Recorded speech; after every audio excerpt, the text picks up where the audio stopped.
You can't just provide an economic development policy that awards people hundreds of millions of dollars in some cases to come into the state, and the governor picks and chooses who that is. And that has actually ended up with a lot of winners, many losers, and the winners are picked by the governor. And if you look at the corruption trial going on in New York City right now, it's obvious that the governor had a pay-to-play operation going on in the governor's office. So that's not the way to do economic development.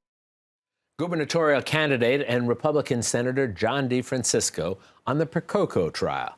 Good evening and welcome to Metro Focus. I'm Jack Ford. The defense just rested. The jury is expected to get the case today, and we are closely watching the developments.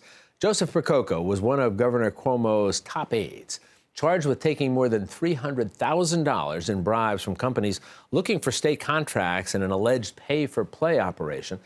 The trial itself has caused some concern that its outcome could complicate the governor's bid for another term come November, and also any future political aspirations.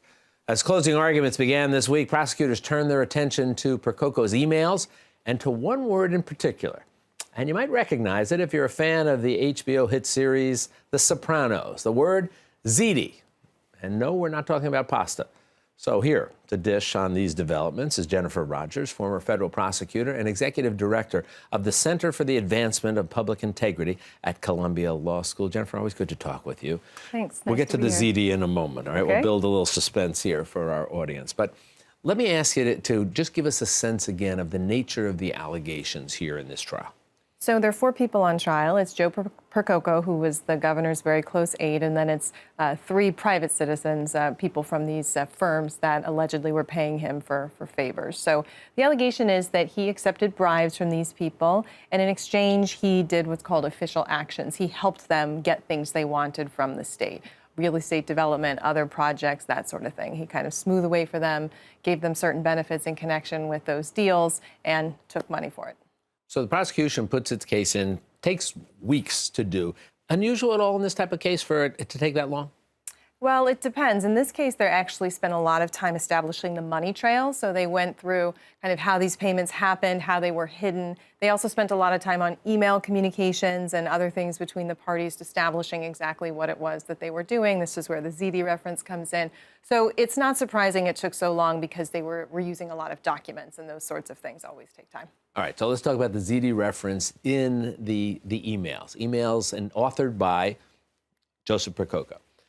So for people who are not fans of the HBO series, The Sopranos, what was the role of the word ziti in that? And then how has the prosecution suggested that it comes into play in this case? Well, they were using famously the term ziti to refer to money or dirty money, bribes. So the allegation is that Todd Howe, who's the cooperator who was in this with Joe Percoco, and Percoco were using ziti instead of the bribe money. So when they would say, hey, find out where the ziti is. What that means is, where's my money for helping them in this official way?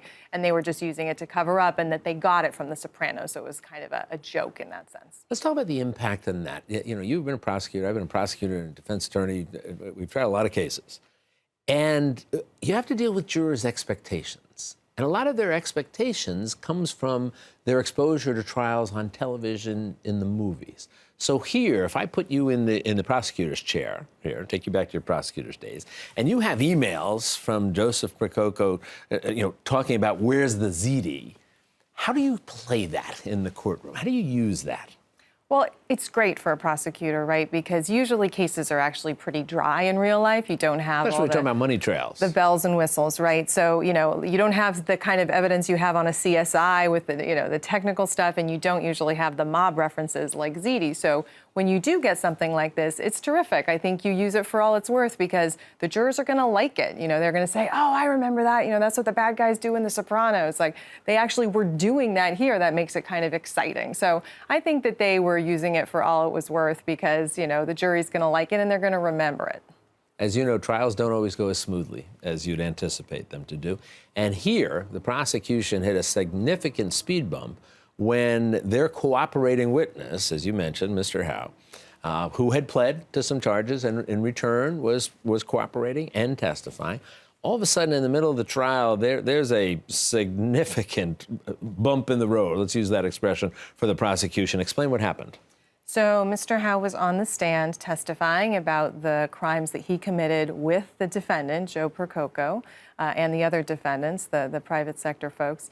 And one of the defense lawyers cross-examining him, who was a former prosecutor in my office, by the way, so he kind of knows the lay of the land, had discovered that one time when Todd Howe came up to meet with the government after he signed his cooperation agreement, he had committed fraud by staying in a hotel and then later telling his credit card company that he didn't and he wanted his money back and that sort of thing. So, that was huge. That means he's actually committed a crime during the time he's cooperating with the prosecutor's office. They didn't know about it, so it's huge. He also had testified, of course, that when he signed his agreement, that was his big, I'm coming clean moment. My epiphany. I'm going to live. Exactly. I'm going to turn my life around. So it kind of, undermined that as well. So that was a huge problem. So the defense did what you would expect. Said, look, this case is all about Todd Howe. And you can't even believe him. Even the government can't believe him anymore. What he said, he'd go out and commit a crime while he's in the midst of his epiphany. What they try to do in terms of the trial is they just emphasize the other evidence. They say, listen, Todd Howe has some problems, but you can believe him when he told you what happened with him and Joe Percoco and the others because it's corroborated in other ways. They're pointing to the money trail evidence, they're pointing to the email evidence, they're pointing to all of the other evidence in the case to say, you should believe Todd Howe because he's telling you the truth about this and here's why, but also even if you don't, there's this other evidence that should cause you to convict. So the defense puts in a bit of a case, but none of the defendants, Joseph Percoco or the other three defendants, choose to take the stand to testify. Now, I suspect, and you know this, in the minds of jurors and certainly in the minds of the public, people are saying, well, wait a minute. If he didn't do anything, if he was a legitimate government figure here and didn't commit any crimes, and there's an explanation for this, an honest explanation, why in the world wouldn't he get on the stand and put his hand on the Bible and swear to tell the truth and look at these jurors and say, look, I'm not a criminal. Let me tell you what happened here. What do you think is the answer to that? Why not put him on the stand? Well, there are a couple of reasons, as you know. One is that there are things that could come out in cross-examination that wouldn't be good for the defendants necessarily.